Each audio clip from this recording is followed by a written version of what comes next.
Hey everyone, it's Adam. Today, October 15th, 2024, Apple released a press release announcing the new iPad mini 7th generation, dubbed the iPad mini A17 Pro. And this is the iPad mini 6th generation.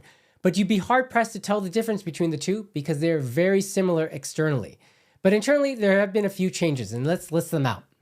So for starters, the processor on the iPad mini 7th generation has been improved to use the A17 Pro processor that was used in the iPhone 15 Pro and the iPhone 15 Pro Max from last year.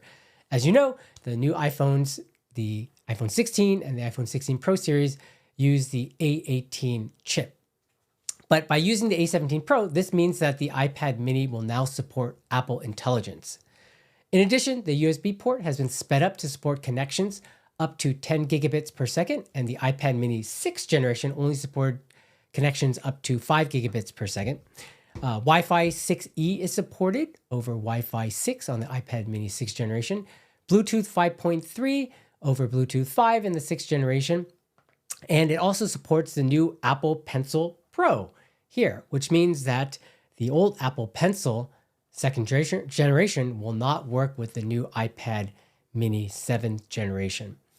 Base storage has increased to 128 gigabytes. So for the price that you paid for the 64 gigabyte iPad mini 6th generation, you now get an additional 64 gigabytes.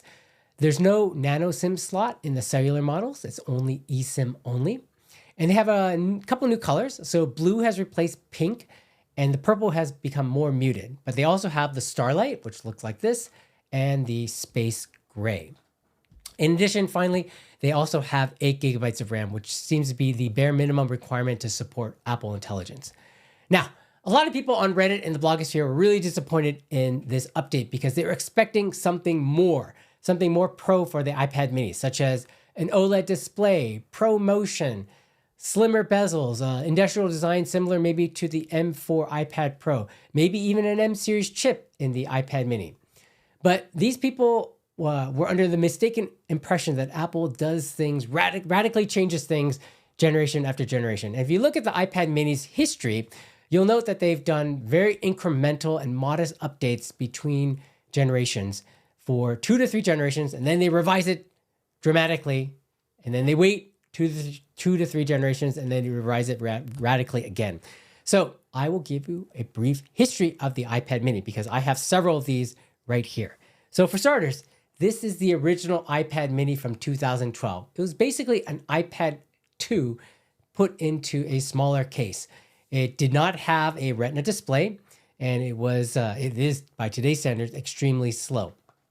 And you'll see in another video that I'm going to post later, I have repurposed this iPad mini 1st generation to act as my portable player for my new cat, Newton. See how cute Newton is? He's no longer a kitten now. He's growing up to be kind of a teenage cat. But I'll have more to share about Newton later in future videos. The iPad mini 2 and the iPad mini 3 were modest updates. So in addition to faster processors, the iPad mini 2 added a Retina display and the iPad mini 3 added Touch ID and removed the home button. So then with the iPad mini 4, which is this one right here that's running my Mix Effect application, they changed the industrial design a little bit. So it became a little, if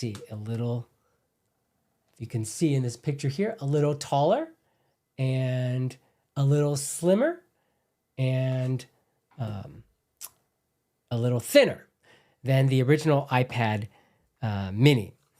And that was basically, they increased the processor and added a few other improvements.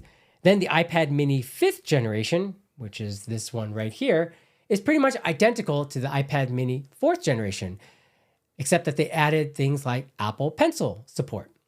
Now, the other thing to note is that the latest version or the max version of iPad OS that these devices supports varies greatly. So the original iPad mini only went up to iPad OS 9.0. So finding applications for this one has been proven to be quite challenging. Versus the iPad mini 4 can go all the way up to iPad OS 15. The iPad mini 2 and 3 can go up to iPad OS 12.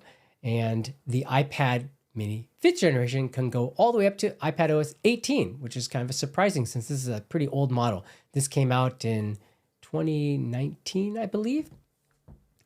Actually, maybe a little, no, 2019? 2019, yes. And that brings us to the iPad mini 6th generation, which is this one right here.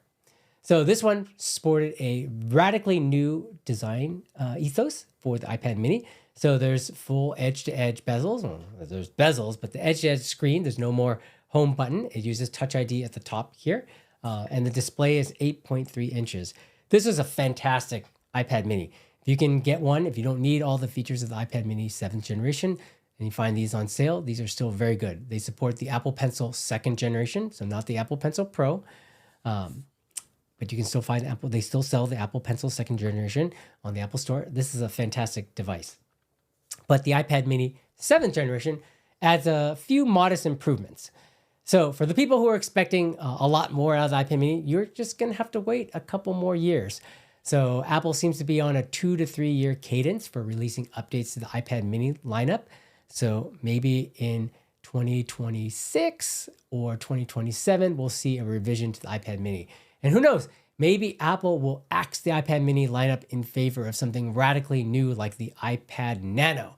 Maybe that will be the name of the future foldable iPad that's been rumored to be in the works at Apple. So should you buy this iPad mini? So I guess the question is, how do you use your iPad? If it's your primary device and you're on like a 4th or 5th generation, I think this is a great update. It supports Apple Intelligence. It's going to be a lot faster. It has a USB connection. It's a wonderful device. If you're an iPad mini 6th generation, maybe you don't need it. If you're just using it as a secondary device, maybe you don't need Apple Intelligence because you already have an iPhone 16 or maybe an iPhone 15 Pro or maybe any one of the M series iPad Pros. Or use a Mac with an M processor, and then you can get Apple Intelligence that way. I personally don't think that I'm going to be upgrading immediately, maybe later in the future, just because the iPad mini 6th generation serves me very well. It acts as my teleprompter. I'm not using it right now, but my teleprompter when I'm doing videos like this, or if I go to conferences and events out of town, I'll bring the iPad mini 6th generation with the Apple Pencil and I'll take notes on this. It's very portable, very easy to use. And for Apple Intelligence, I'm just going to be using my iPad, or not my iPad, my iPhone 15 Pro Max. I did not upgrade to the iPhone 16. I also have 2 M series iPad Pros, an M1 and an M4, and I have my M2 MacBook Pro that I could use as well for Apple Intelligence. So at the moment, I don't see the need to upgrade, but that may be different for you. So let me know what you think about in the comments down below. And if this is your first time watching this video, be sure to hit the like and subscribe button down below. Hope this helps, and we'll see you in the next video. Bye-bye.